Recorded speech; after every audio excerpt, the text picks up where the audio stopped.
Assalamu alaikum, sunana Captain Idris Wakili. A wannan bidiyon zan yi bayani ne akan scholarship because yaran mu dewa ana barin mu a baya. Akwai scholarship kuma dewa a duniya. Lack of information shine I believe yake kashe society din, especially when it comes to wato northern Nigeria, arewa kenan. So za ku ga mutane da yawa suna son su zama pilots amma ba su da financial support ko kuma sponsor. Don haka wannan bidiyo zan yi bayani akwai wani scholarship wanda insha Allah da yardan Allah GB, that is November kenan ko 1st November za su bude application na scholarship din. Wannan scholarship din suna budewa ne kowane shekara around November din 1st.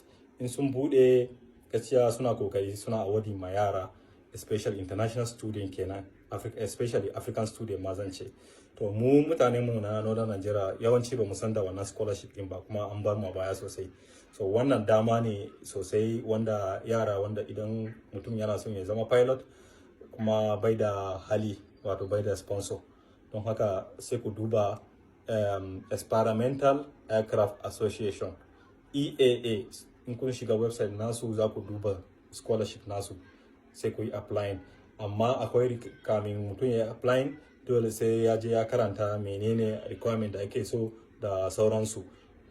You have to be a science student. Mutum dole ne sai ya gama science class kuma yana da credit da at least ko da 5 credit common now for you to be eligible to apply for the scholarship.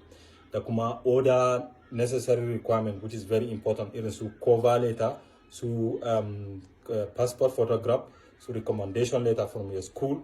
All these are requirement wanda ake bukata. Mutum dole ne sai ya samu mentorship. So shi yasa na ce bari yin bayani a wannan bidiyon tunda za su bude portal nasu GB insha Allah da yardan Allah 1st November. Kar ku manta ku samu ku yi applying wannan scholarship din because ana bari mu sosai a baya, kuma wannan scholarship din yana da muhimmanci sosai a United States ne da kuma Canada. Idan aka ba mutum scholarship za a biya ma mutum tuition fees wato cost of flying a US ko kuma Canada. These two countries shine, kuma ba wai za a ba mutum kuɗin ba ne, no, za a biya kuɗin ne direct to the flight training school da mutum ya yi selecting. Akwai inda zai selecting wani school ne yake so. So Allah ya sa mu dace. Idan mutum yana son ya intermake shi da wannan application din sai ya mun magana a WhatsApp da zan insha Allah zan yi guiding mutum. Insha Allah zan yi guiding naku da dukanku. Ba zan ce duka ba because mutane suna da dama, amma I will try my best in gade na yi guiding mutane, na yi mentoring mutane da yawa wanda sun yi applying scholarship din because ana barin mu baya sosai, kuma hakan din bana jin daɗi. Ku duba EAA, zan aje link din a kasan wannan TikTok insha Allah. Na gode sosai, sunana Captain Idris Wakili. Thank you.